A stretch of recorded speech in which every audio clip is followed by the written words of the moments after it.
Praise the lord. నేటి దిన వాగ్దానము. దేవుడైన యెహోవా సూర్యుడును కీడమునయ్యున్నాడు. యెహోవా కృపయు ఘనతయు అనుగ్రహించును. కీర్తనలు 84:11. యేసు ఈ లోకానికి పరిపూర్ణమైన కృపా సత్య సంపూర్ణతతో వచ్చాడు. ప్రియ స్నేహితులారా, నీ వంటి నా వంటి ఘోర పాపులను ఆయన ఆశ్చర్యకరమైన కృపతో రక్షించాడు.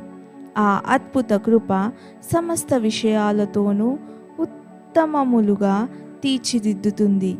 ఇంతవరకు మనలను నడిపిస్తూ వస్తున్నది ఆ కృపయే. ఆ కృపయే మనలను నిర్మూలము కానీయక కాపాడుతున్నది. ఆ దినాన మనలను మన పరలోక నివాసానికి చేర్చేది ఆ అద్భుత కృపయే. ఆయన పరిపూర్ణతలో నుండి మనమందరము కృప వెంబడి కృపను పొందితిమి. కనుక ఆయన పరిపూర్ణతలో నుండి మనం దీవెన వెంట దీవెన పొందాము. ఆనందం వెంట ఆనందం, సమాధానం వెంట సమాధానం, విజయం వెనుక విజయం పొందుతున్నాము. ప్రభువుకు మహిమ చెల్లునుగాక. ప్రార్థన.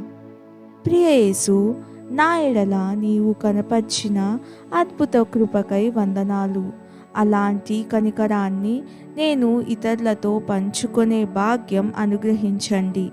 దినదినం నేను నీ వలె వృద్ధి చెందే భాగ్యం కలిగించుమని యేసు నామంలో ప్రార్థిస్తున్నాను తండ్రి. ఆమెన్.